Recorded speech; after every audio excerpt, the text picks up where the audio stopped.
It's become quite a trend to be a victim, which ironically results in a strong sense of entitlement. The entitlement that these victims aren't supposed to have, though. Serena Williams' entitlement goes beyond what's said in heated moments during tennis matches. It also goes beyond being stunning and brave, or whatever the euphemism is for questionable or outright bad behavior. Before we watch the first clips of her many altercations with tennis officials, let me introduce a point system I've developed for this occasion. I don't want this video to just be negative. I want it to be as constructive as possible. And not to brag, but I think this point system is a brilliant initiative in that regard. The advanced system I've put together is called Entitlement Level, and it goes from 1 to 5. 5 is given for the absolute best performance in terms of entitlement, and 1 is given for an entitled performance that could use some work. It's not bad per se, just incomplete. Let me know if you agree or disagree with my scores. Don't pick on me, I'm sick of you picking on me. In fact, unless you're giving me a warning, don't talk to me. Okay, 2 imperatives. Don't pick on me and don't talk to me, and 1 expression of a supposed emotional state. I'm sick of you picking on me. Presupposing that he is in fact picking on her, even though that's what she's supposed to establish that he's actually doing, that he's not simply reinforcing the rules. Then we have a conditional clause starting with unless, to let him know that she's making the rules. But overall, I could have used some more material. Because of that, I'll give this performance 2 points. Let's see if it gets better. I'm not sure if you've ever seen me walking down the hall, look the other way. Because you're out of control. You're out of control. Totally out of control. You're a hater, and you're just unattractive inside. You're just such a hater. She just threatened I never complain. Wow. I can't believe she's turning it around and making herself a victim. What a loser. She's going to have to be very careful. She's not using profane language. Violation because I expressed who I am. We're in America last time. Boy. Or am I going to get violated for water? Really, don't even look at me. I promise you, don't look at me. Because I am not the one. Don't look my way. Okay, alright, I buy that. It had a lot more monologue. She starts with another conditional clause, if, again letting the referee know who's boss. Then she says, you're totally out of control. You're a hater and you're unattractive inside. A lot of good blows there, I must say. If I didn't know any better, I'd say this sounds very much like projection. But only if I didn't know any better, of course. I truly appreciate her inclusion of the word inside so that we know she's not shaming the referee's physical appearance. Quite a relief there. Also, hater, the word that's used to intentionally overlook nuances in order to favor one's own narrative. Nice touch. Don't look at me, I promise you. A promise can be a beautiful thing.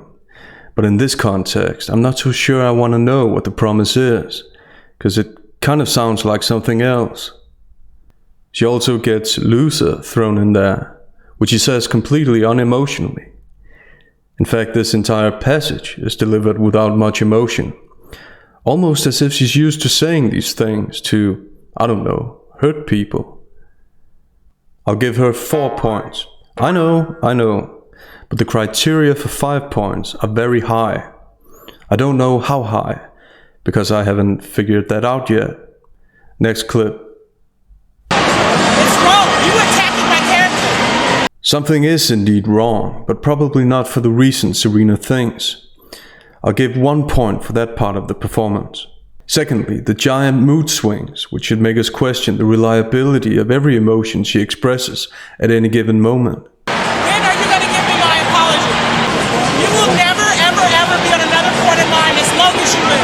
I'd say that constitutes as a pretty straightforward promise. Her assertiveness here is kind of funny when contrasted to how she's suddenly in tears, appealing to the official's emotions, as if she's done nothing wrong. You know my character. And that's not right. This is not fair. This has happened to me too many times. You know my character, she says. And yes, Serena, we definitely do know your character. And props to you for reminding the officials in case they had forgotten. This has happened to me too many times. I have no doubt that it has. And I like how she says this without any hint of introspection as to why that is. This unapologetic lack of self-awareness definitely deserves credit and won't go unnoticed when it's time to give points. She even gets whataboutism thrown in there. But you know how many other men do things that... Again, I like how she uses logically unviable ways of communicating, completely unapologetically. I'll give 2 points for this part. Thirdly, we have the same kind of imperatives as we've already observed, this time telling him to tell her that he's sorry, and with added baseless accusations.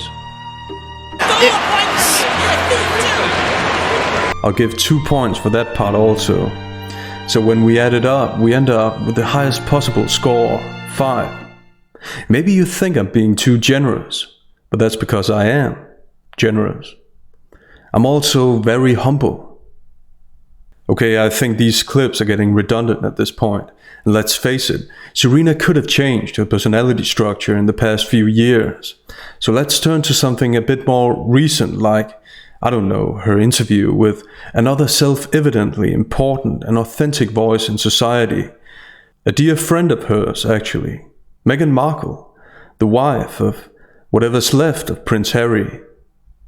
Speaking of the prince, let's take a split second to salute him for stopping by and complimenting Serena on her hair. I like what you've done with your hair. That's a great vibe, he says before telling them to have fun. Meghan, thanks, my love. I like Harry's focus on vibes, showing us he's not fascinated with what meets the eye, but by the deeper connotations of what meets the eye. And actually, this podcast is full of good vibes. So good, in fact, that I'm gonna spice things up a bit.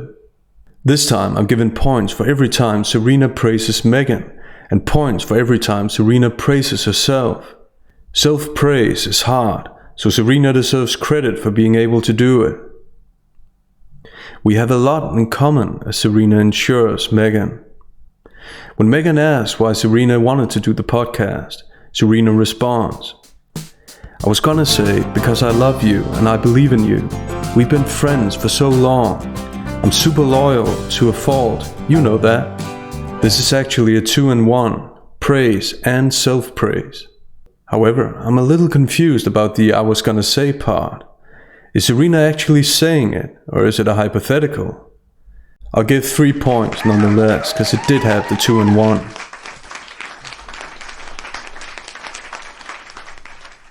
Meghan and Serena can't stop being authentically nice to each other. Watch this exchange. Serena, I think you're fearless. You're way more fearless than I am. Meghan, that is so not true. Serena, that is absolutely true. You're fearless, and so on. This kind of real humility and selflessness is quite rare nowadays. In fact, this entire passage has a great vibe, to quote His Royal Highness Prince Harry. I'll give it a 5. You heard me. Next. Moms do more. I know that now there are more dads that do a lot, but moms traditionally do more, which is why they always ask, how do you balance this, Mom? Okay, this one's more a hidden self-praise of Serena's efforts as a parent, but I think it deserves an honorable mention because of the association. Associations used to get people on your side, ingratiating yourself with them, and in this case, she sure lets her voice be heard. That's a 4 right there. Last one. After Serena's described herself as quiet, competitive, and a perfectionist when she was younger, Meghan makes us all reflect on our own lives, with a simple question really. Meghan, so what 3 words would you use to describe yourself now, today, as the woman that you are? Serena, I would say thoughtful, so I listen. I would say compassionate.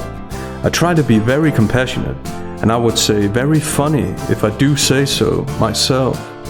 As we learn here, Serena has changed. She's thoughtful and compassionate now. She demonstrates this self-insight before Megan cuts in to randomly share how weird and awkward and hence strangely relatable they are when they're together. Megan, I think you're funny, and I love that you're someone who always laughs at my jokes. Either we're the only two people in the world who find each other funny, or we're genuinely funny. I'll give 4 heartfelt points for this. They sure talk a lot about being funny, and I'm sure countless tennis officials and the royal family would agree. Thanks for watching. I'm sorry if it got long-winded, but there were just so many different vibes to cover, I guess.